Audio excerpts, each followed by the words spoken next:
Did you know that some locomotives were built not to haul cargo or passengers, but to carry cannons, troops, and even face direct bombardment? That's right. During the Great Wars of the 20th century, machines emerged that were so brutal, they looked more like tanks on rails. These massive steel beasts crossed hostile territory fully armored, carrying the weight of war across the tracks. With roaring engines and cars packed with weapons, they played a vital role in forgotten battles. And the craziest part? Most people don't even know they existed. Ever heard of the Krajina Express? Or the German train that looked like a diesel-powered fortress? Today, you're going to discover the largest military locomotives ever built. Some were so heavy, they bent the rails beneath them.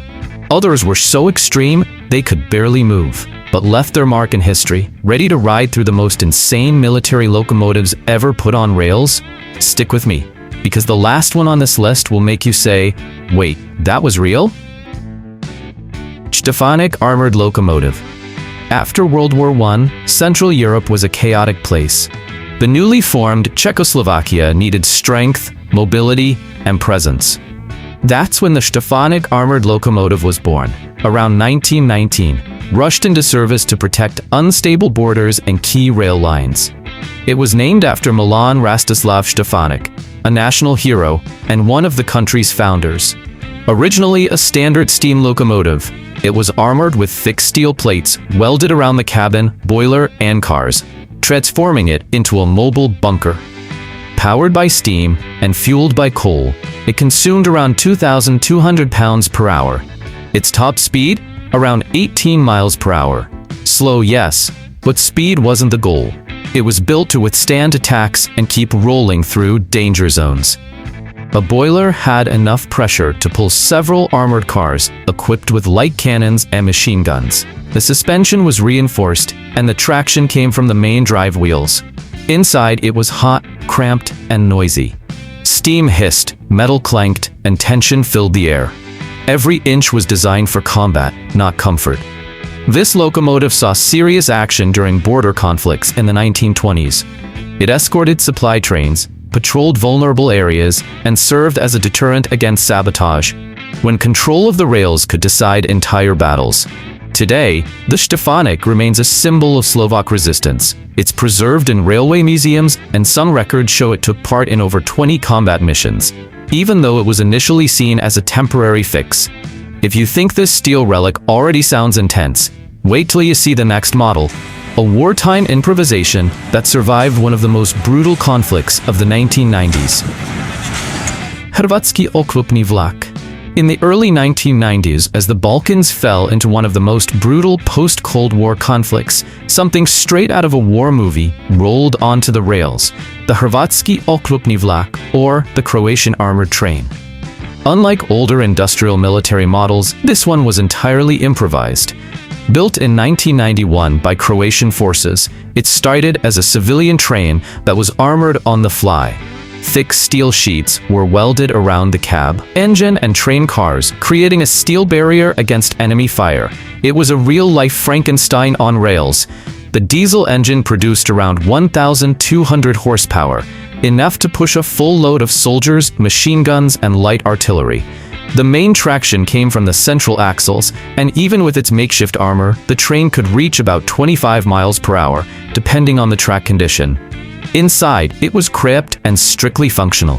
No comfort, just steel, ammo, and the constant threat of ambush. Radios provided basic communication between cars, and gunners fired through narrow slits in the sides. It was used to reinforce defenses, transport supplies, and launch quick strikes in active war zones, especially around Vukovar. The visuals were intimidating, a dark steel-covered locomotive pulling cars with makeshift turrets. Some of the armor even came from scrapped trucks and shipping containers. Despite its DIY origins, the train became a powerful symbol of resistance. In one famous incident, it survived direct RPG hits and kept moving, earning a place in the memories of those who fought in the war.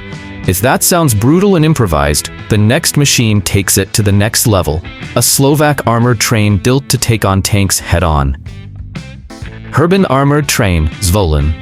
In 1944, as World War II raged across Europe, Slovak resistance fighters were fighting tooth and nail for their freedom. That's when one of the most symbolic armored trains of the resistance was born, the Hrbin, built in the strategic town of Zvolin during the Slovak national uprising. This wasn't just any combat locomotive. The Hrbin was a community-built war machine. Slovak patriots, railway workers, and engineers adapted a standard steam locomotive and armored it with thick steel plates, shielding the engine, the control cabin, and every car attached to it. Its steam engine burned through nearly 3,300 pounds of coal per hour and reached a modest top speed of about 19 miles per hour. It wasn't fast, but it was powerful enough to haul 8 to 10 fully armored wagons, loaded with weapons, ammo, and troops, through damaged or mountainous terrain. The cars were outfitted with heavy machine guns, 75mm cannons, sniper nests, and even rotating turrets. The suspension had to be reinforced by hand to handle the added weight and rugged terrain of central Slovakia. Its presence alone was unforgettable. A black steel monster roaring through the forest and mountain passes, spewing thick smoke and rattling the ground as it moved. The sound of steam, metal, and gunfire followed it wherever it went. The Hrbin took part in direct combat, medical evacuations, and the defense of key railway lines. Historical records say it survived over 20 engagements before being destroyed by German airstrikes near the end of the uprising. Today, a full replica of the Hrbin is proudly displayed at the Railway Museum in Zvolin, a tribute to Slovak courage and wartime ingenuity. Impressive? No doubt. But next up is a train that became legendary in the Balkans, so terrifying it earned the nickname the Monster on Rails. Krajina Express.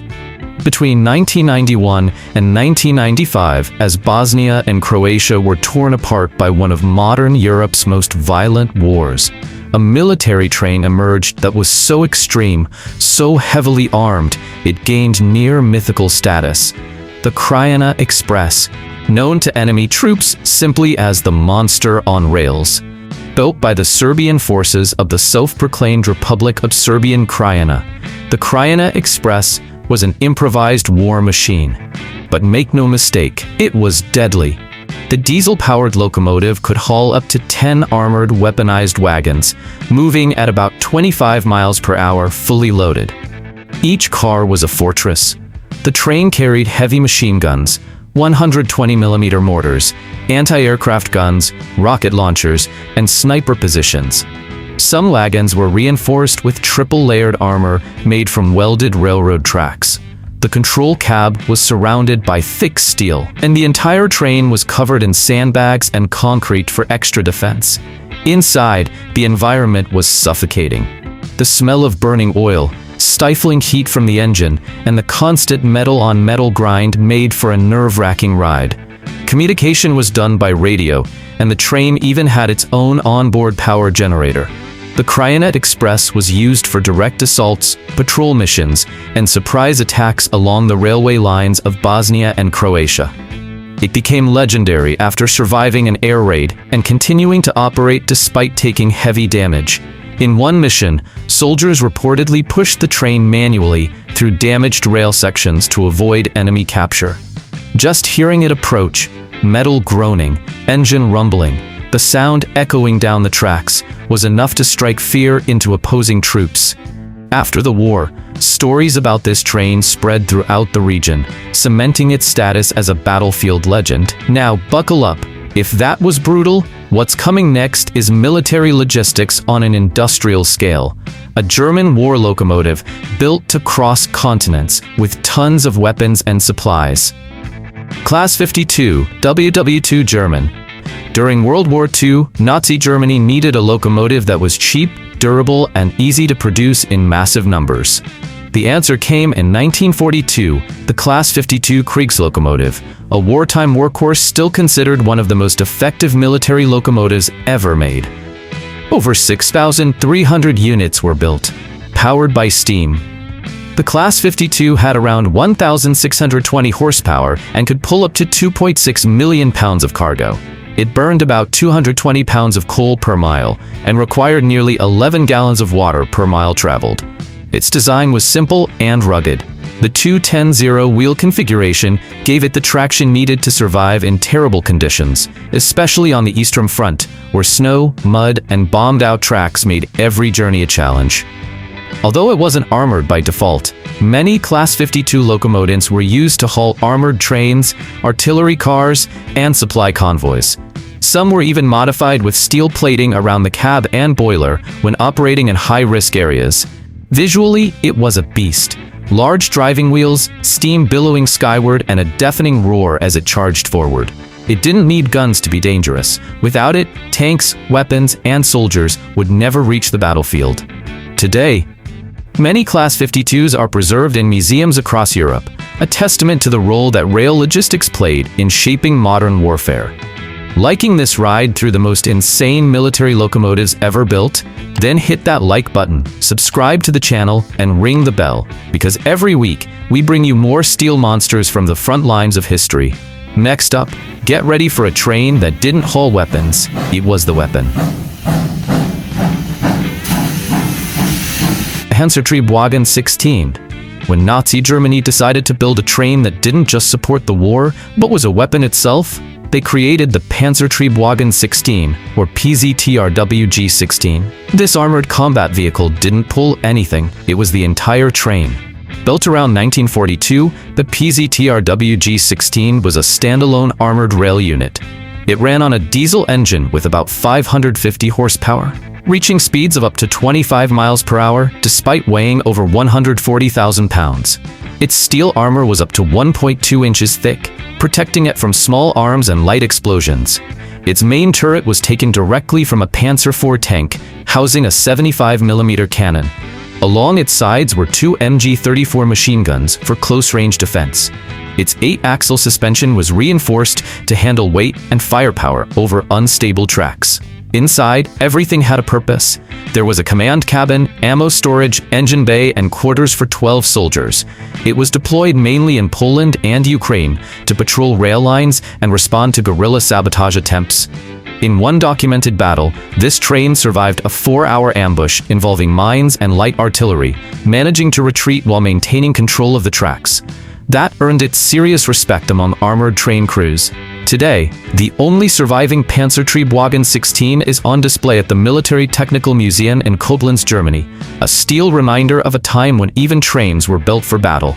And if you think that's wild, the Soviets had their own take on the idea of a mobile bunker on rails, complete with turrets, crew quarters, and armor to match. MBV-2. In the late 1930s, the Soviet Union was heavily investing in mechanized warfare, and that included rail-based combat. One of their most impressive creations from that era was the MBV-2, a massive armored train that combined the firepower of a tank with the mobility of a locomotive. Developed around 1938, only 3 units were ever built. The name MBV stands for Mobile Armored Wagon No. 2. But this wasn't just a wagon. It was a fully integrated battle train with 2 internal diesel locomotives positioned at each end, allowing it to move forward or backward without needing to turn around. Each unit weighed over 480,000 pounds and could reach speeds of around 28 miles per hour on straight tracks. The armor was about 0.8 inches thick, and the main turret was fitted with a 76mm cannon, similar to those found on T-28 Soviet tanks. It also had DT machine guns and a crew of 15 to 20 soldiers on board. The suspension and axle system were reinforced to handle the weight of the armor and weaponry.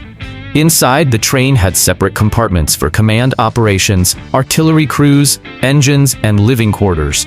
It was a rolling fortress designed to enter combat zones, provide support, and hold out under fire for extended periods. The MBV-2 was used primarily during World War II on the Eastern Front. It patrolled unstable regions, escorted military convoys, and even served as a mobile command center. In Belarus, one MBV-2 famously survived multiple ambushes during anti-partisan operations, continuing to operate for months. Though only a few were built, the MBV-2 left a lasting impression. It helped inspire future generations of Soviet armored trains. Today, a full replica is displayed in Russian military museums where it still draws crowds stunned by its sheer size and battlefield role. And if you think 480,000 pounds of steel is excessive, the next locomotive pushed the limits of physics, an engineering marvel so massive it barely worked at all. Soviet AA-21. Some locomotives are built to be efficient. Others are built to prove a point. The AA-21, designed in 1934, falls into the second category. Built by the Soviet Union, this steam locomotive remains the largest ever constructed in Europe, and arguably one of the most impractical. Its name comes from its wheel configuration, 4-14-4. That's right, 14 driving wheels and no articulated joints. The 20 refers to the total number of axles including supports. The idea was to build a locomotive with enough traction to haul extremely heavy military cargo across the vast Soviet landscape. Powered by a massive steam engine, the AA-21 consumed over 4,400 pounds of coal per hour and delivered about 3,500 horsepower. It could technically move trains weighing over 6.5 million pounds, although its top speed was only around 37 miles per hour, and that was under perfect conditions. The biggest issue? Its sheer size. At over 130 feet long, the AA-21 was nearly impossible to operate on tight curves or older track systems. The suspension constantly failed, and many rail lines had to be reinforced just to support its weight. It did see limited use in tests and a few ceremonial missions, often as a propaganda tool to showcase Soviet industrial power. Visually, it was intimidating. Huge wheels, a roaring engine, and clouds of steam billowing behind it like a locomotive out of legend.